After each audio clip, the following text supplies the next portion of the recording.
Abbiamo la parte di mani fuori, abbiamo iniziato a fare un po' di bilancio di quella che è stata la zona della Tonazzo. Fabio, tu ti aspettavi meglio o peggio? Fabio Nardo, perché stasera abbiamo due Zilio, due Fabio, due Massimo, è io complicato. Sono assolutamente d'accordo su quanto diceva Max prima. Non è stato un problema tecnico, no, per buona parte della stagione, forse è stato un problema di approccio all'impegno. L'esperienza sicuramente ha giocato un ruolo importante sui giocatori giovani, quindi il lavoro e il tempo sicuramente la farà da padrone, e per la prossima stagione noi siamo certi che cambierà qualcosa. Teniamo sempre ben presente il fatto che quella sesta posizione, no, è una cosa che fa molto piacere a me, come del pubblico. Assolutamente, del pubblico, delle presenze delle persone, del movimento della pallavolo padovana in palazzetto, è una cosa di cui noi tutti dobbiamo andare orgogliosi. Noi comitato, ma tutte le società, la Pallavolo Padova, chiunque ami questo sport deve essere felice e contento di avere una formazione che ci rappresenta a così alto livello con un seguito così importante. Sì, io il dato ufficiale, devo essere sincero, l'ho un po' cambiato io, ma sai perché? Poi vi faccio un filo di polemica, almeno l'ultima puntata lo possiamo fare. Perché il dato ufficiale prevedeva Milano in anticipo, diciamo, su Padova, al sesto posto. In realtà i dati di Milano, io mi sono confrontato anche con Fabrizio Rossini della Lega, sono abbastanza bizzarri, perché la sera che siamo andati a giocare noi come Padova a Milano, il tabellino, il dato ufficiale della Lega ci recitava 2200 persone, quando in realtà se ce n'erano, non so se qualcuno di voi c'era, se ce n'erano 200 o 300 erano tante, un lunedì sera abbastanza sfortunato. Mi sono confrontato con la Lega, dice noi quello è il tabellino perché ci sono tutti gli abbonati, le quote. Allora dico, se ogni partita è così, noi siamo un filo più onesti, mi sembra, a Padova, cioè almeno se sono due, per carità si potrà sbagliare di qualche decina, no Stefano? Perché sì, solitamente il borderò è il borderò. Però il borderò, ma quella sera tu non puoi dirmi che ci sono 2000 persone se ce ne sono 200. Allora ho detto bene, allora Padova è sesta, non è settima, come è scritto ufficialmente sulla Lega. Mi sono preso questa licenza, capito Fabio? Però licenza poetica ma fondata su dati. Esatto. Stefano, cosa fate adesso allora? Tu qualche settimana fa, qualche mese fa, perché siamo arrivati alla 27esima puntata, così ridendo e scherzando, hai detto noi puntiamo ad diventare nel giro di 3-4 anni una delle prime 4-5 squadre della Superlega. Sì, è tutto parte da un progetto che abbiamo iniziato quest'anno. Ha la possibilità di integrare questa rosa senza stravolgerla ogni anno con una o due linee per farle fare un salto di qualità di anno in anno. E tutto parte dal presupposto di trovare le risorse economiche che noi stiamo cercando costantemente sul territorio, però senza fare dei voli pindarici a livello economico, sapendo che la nostra base è questa, che con un piccolo incremento, stavamo parlando di circa un 20%, mi pare, o 30% del budget a disposizione, nel giro di 3 anni possiamo diventare una squadra. Tu puoi dire quanto è il budget di quest'anno? Si può dire? Noi abbiamo, il costo della nostra prima squadra è la metà del costo della squadra che spende meno, di tutta la Superlega. Diego, fai il conto. Ho disdetto l'abbonamento la settimana enigmistica. Traducimi in euro. Perché vedi, Stefano ha fatto un gioco piuttosto abile. Cosa vuol dire? 300.000? Qualcosa di più, forse, non tantissimo di più. Stiamo cercando. No, vi spiego una cosa. Noi siamo una società molto particolare. Solitamente una società spende intorno all'80% per la quota stipendi degli atleti e dello staff. Noi spendiamo il 35%. Perché? Perché destiniamo parte delle risorse alla gestione degli impianti, parte delle risorse al settore giovanile e una parte importante anche alla struttura della società, perché avendo 110 aziende che ci supportano, dobbiamo seguirle con attenzione e con dedizione, perché altrimenti le perdiamo. E per noi tutte le aziende che ci seguono, da quella che ci dà 1.000 euro a quella che ce ne dà 100.000, sono importanti allo stesso modo. Perché questo permette alla società di sopravvivere. Quindi dobbiamo fare particolare attenzione a questo tipo di rapporti. Volevo chiedere, tornando un po' più sul discorso proprio della prima squadra, se ovviamente il campionato è finito praticamente ieri, quindi non si può parlare, e anzi è ancora in corso per quanto riguarda i playoff, però quello che andrà alla ricerca la Pallavolo Padova sarà altri giocatori come quelli che quest'anno hanno esordito o comunque hanno fatto delle esperienze importanti, cioè di quel tipo in Superlega, oppure a fronte anche magari di un'ipotesi di aumento del budget nella proporzione di cui hai detto tu Stefano, andare a cercare anche magari qualche giocatore che possa magari anche aiutare quelli più giovani a... Un po' più formato. Esatto. Sì. a crescere in un contesto tecnicamente più alto. Allora, noi stiamo cercando, come caratteristiche dell'atleta che stiamo cercando, sono ragazzi giovani di grandissimo talento. Di grandissimo talento li stiamo cercando in tutto il mondo.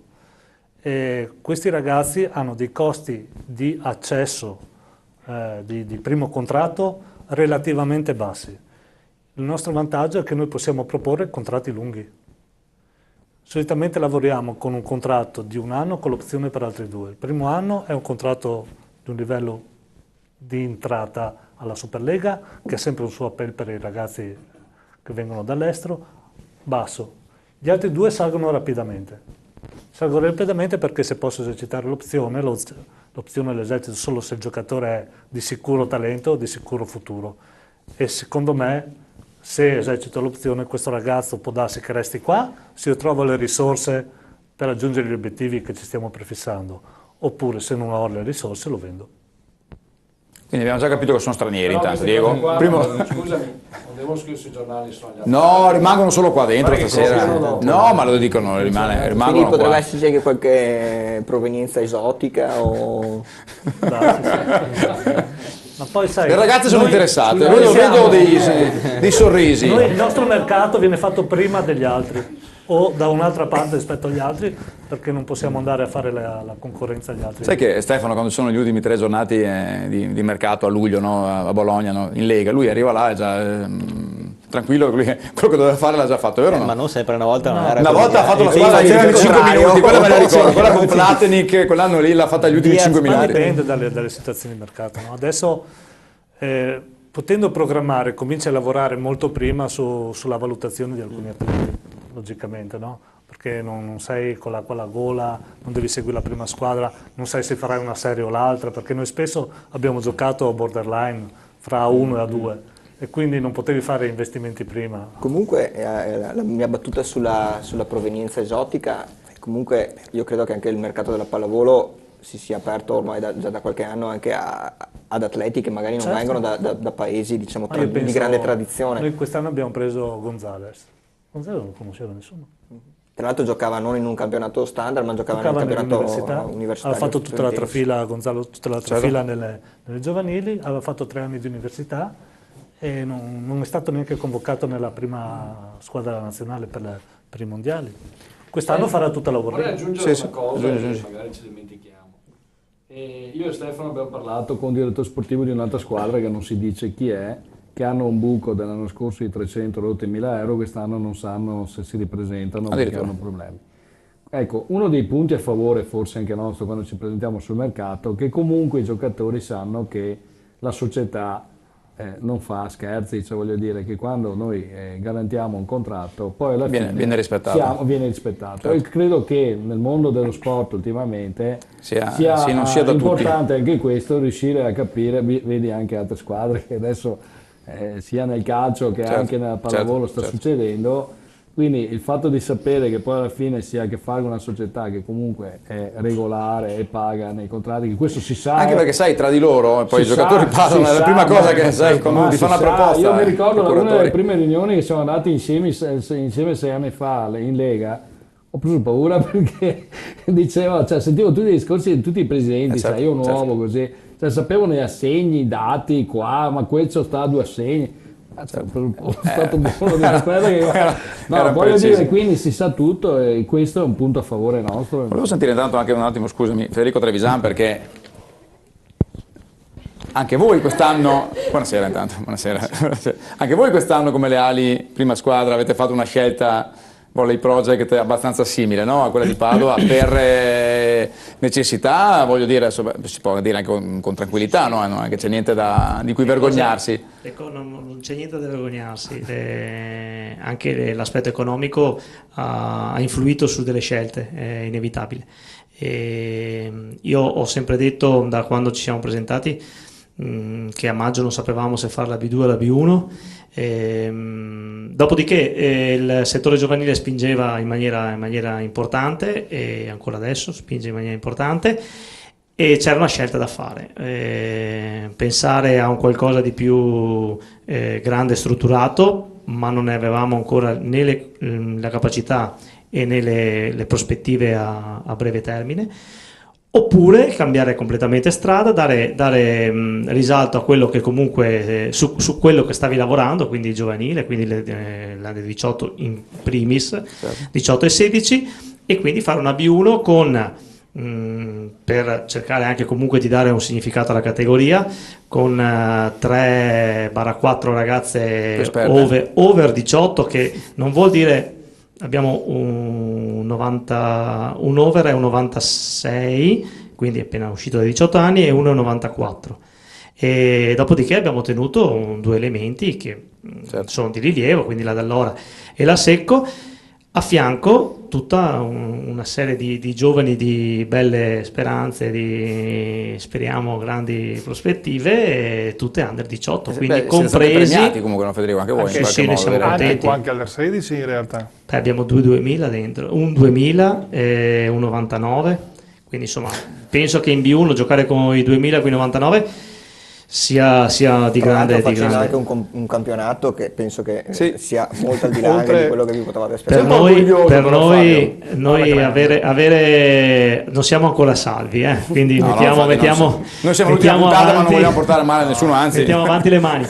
Però, se l'avevo detto anche l'ultima volta, siamo venuti qua a febbraio per il Campesan, se qualcuno ci diceva adesso di avere 6 punti dalla zona transizione a 5 giornate alla fine, con i 4 sconti diretti tutti da fare, quindi le 3 certo. sotto e quella leggermente sopra, avremmo fatto la ve la giocate. Sei orgoglioso perché stiamo parlando diciamo di 2 progetti, per usare una frase, un termine corretto di Giorgio, più importanti della pallavolo, quella maschile e quella femminile di Padova, no? Che ragionano però mi sembra un po' allo stesso modo. Assolutamente, scaramanticamente io non continuo questo discorso, no? Perché certo.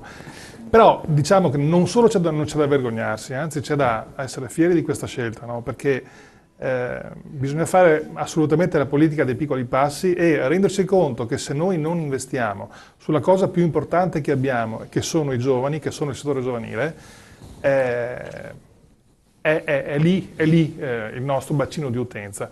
Le ali, come moltissime altre realtà nella nostra provincia, stanno facendo questo.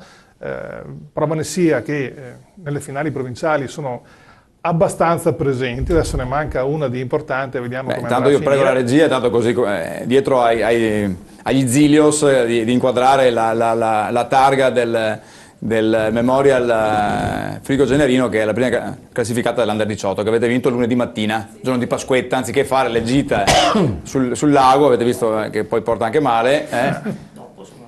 Dopo siete andati, ecco, vediamo se la regia riesce a inquadrarla, eccola lì dietro ai due Zilio, la targa. Scusa Fabio. Quindi il movimento della pallavolo padovana deve essere fiero di questa cosa, non soltanto perché ci sono anche delle under 16 titolari, lui forse Federico non lo voleva dire, però lo aggiungo io, bisogna essere assolutamente fieri, ma sono anche di Padova, no? Quindi è il massimo che un movimento come il nostro possa avere come obiettivo, cioè quello di avere una prima squadra, speriamo che nelle future stagioni anche qualcosa di più, ma comunque con giocatrici di Padova. Giorgio, questo progetto piace, funziona, tu sei presente di tutto il progetto, perché le ali, stiamo parlando di Volley Project, che è un po' la chicca, no? È la squadra di riferimento. È la squadra di riferimento, però sono 7 squadre. Sono 7 società, quest'anno è entrata a far parte anche la società del Vigonza, la Tergola, e l'obiettivo è quello di cercare di allargare questo numero di società nel territorio, per fare in modo di sfruttare le sinergie che si riescono a creare fra le varie società.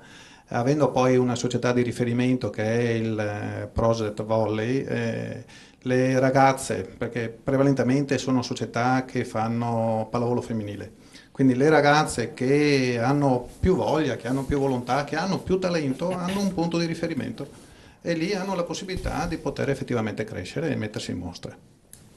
È bello quello che stiamo dicendo stasera, perché appunto è l'ultima puntata, abbiamo voluto mettere insieme un po' quelle che sono le eccellenze di questo territorio di Padova che tante soddisfazioni sta dando. Ci fermiamo qui per la seconda parte, nella terza faremo il punto e conosceremo anche gli ultimi successi delle ali, quelli che sono anche i prossimi appuntamenti sia a livello di FIPPA che a livello di Leali, e poi chiuderemo chiaramente con i saluti alla Tonazza. Tra poco.